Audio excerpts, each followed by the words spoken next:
Good day, this is Ray. Today is Saturday, May 6, 2023 for me.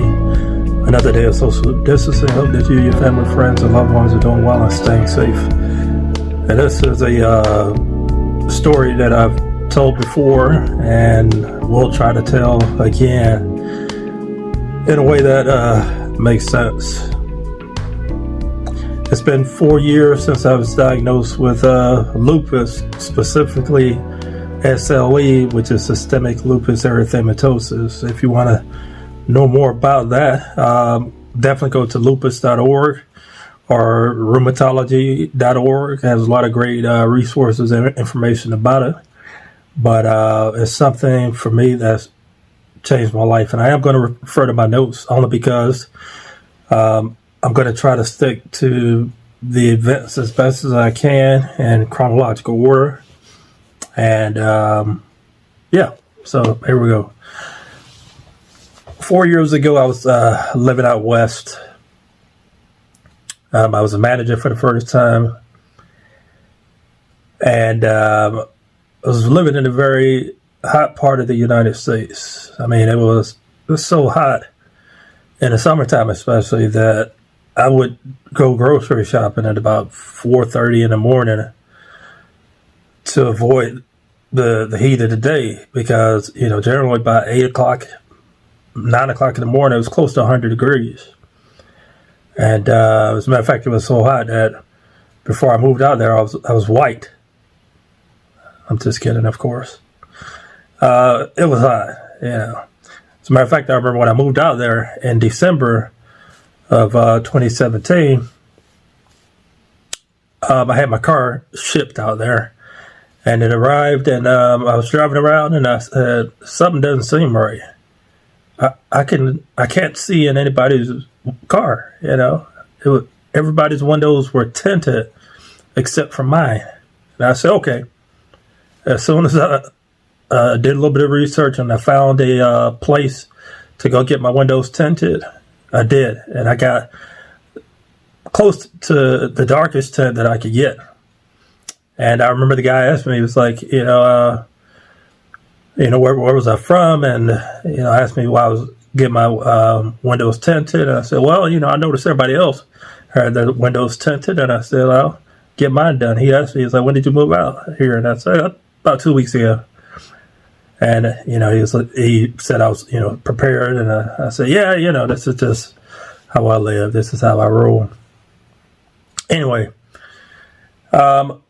after being out there for a year, I started losing a lot of weight. It took about a year for me to lose 50 pounds.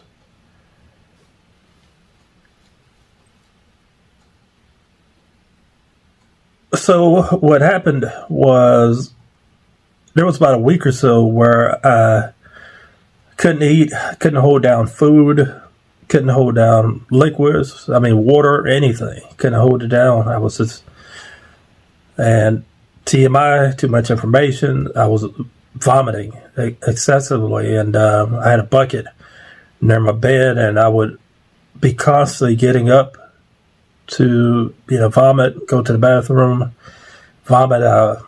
It was a horrible time. And now that I look back, I was actually vomiting up my stomach lining. And I got tired of that. I remember I went in one morning. It was like 7 o'clock in the morning. Went to work. I was dressed up. And I was sitting behind my desk, and the boss came in. And he said, "Are you okay?" And I just kind of looked at him, and I said, "No. I'm not." I was delirious, basically, and I was in a lot of pain. And he asked me, he's like, "You want me to take you to the hospital?" And I played it off enough to say, "No, I can take myself." And somehow I got enough energy to be able to get up and go to the hospital, and I did. And I walked in, and I was in so much pain, and I'm not even sure who, but they got a wheelchair for me, and I sat down in front of the desk and gave my medical information, insurance, and driver's license and everything. He tried to explain my symptoms, but I was having a hard time hearing because I had like this whooshing sound in my ears, and that was going on for days. And so went into the ER. They gave me an IV, and almost right away I was admitted. I was given a room. That was actually the second time I was in the hospital. The first time was a few months before that, where they diagnosed me with anxiety, and was given an IV and fluids and everything. It just was discharged shortly after that. But during this hospitalization in May of 2019, I was there for a total of 19 days, with a few days of being discharged. While I was in the hospital, I woke up one of the nights. I was still having problems with vomiting, but it was a little bit more under control. Apparently, I woke up in the middle of the night and I vomited, and then some of it went back into my lungs and caused something called aspirational pneumonia. And it was rough. I was having a hard time with my oxygen stats, having a hard time breathing. Now you have to think about this. Right now I'm about 195. At that time I was 145 and 150 pounds. I could barely move. I was just in bed. I didn't really care about anything. I just felt like giving up. As a matter of fact, I was, spent nights crying. I had doctors coming in and out, nurses coming in and out, respiratory therapists coming in and out. I was getting blood tests all the time. I was hooked up to multiple IVs in both arms. I was on high oxygen. I was pretty much given up, and I was ready to move on. Felt like my life was over. I just didn't want to do anything. This was before my mom came. Actually, it was right around the time my mom came. That was the time when I developed the pneumonia, and she was back at my place, and I was in there, and just I felt hopeless. And I remember that time. It was a very dark time, and remember being in the hospital room. Had a view to my right hand side of outside, and then to my left of the door to where the nurses were. I could hear some of them speculating as to what I had, and that was a little bit demoralizing. And then anyway, finally, after multiple tests, and they threw everything at me, MRIs, CAT scans, biopsies, all sorts of craziness. They finally diagnosed me with having lupus, and I heard people having lupus. I had a coworker once that had lupus, and I remember how she struggled, and I said, okay, all right, I have lupus. Now what the heck is it? I didn't really get much answers when I was at the hospital, and that was discouraging, to say the least. And then I went home and did as much research as I can, bought books, searched online, started to go to my doctor's appointments, went to my rheumatology appointment, and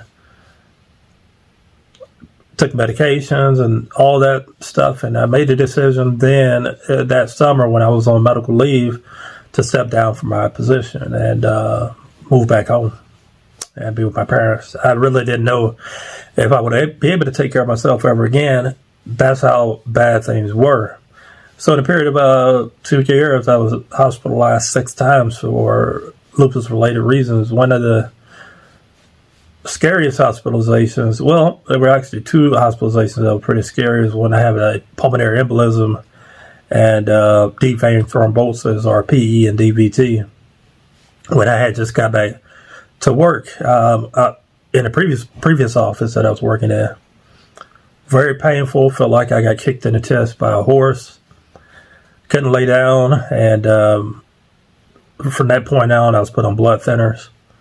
And then the following February, I was back in another office, back in the office that I'm in. And 2 days after being there, on the 3rd day, when we were having a photo shoot, I had a a seizure, grand mal seizure, at work, and had to be taken out in an ambulance, and was in the hospital for 5 days, and ended up having fractures to my back, which I dealt with for months afterwards, and returned to work a month later. I had to catch the bus because I couldn't drive for 6 months, and tremendous pain. And then after being there for 2 days, we went on lockdown for COVID. So I was working from home, which in hindsight, I was, truly grateful for, because riding the bus would have been extremely painful for me, especially with the back issues. I was wearing back brace during that time, and work from home. So I'm not going to make this video too long, but lupus is something now that I've been diagnosed with for 4 years. Go figure that I was diagnosed during Lupus Awareness Month, which May is.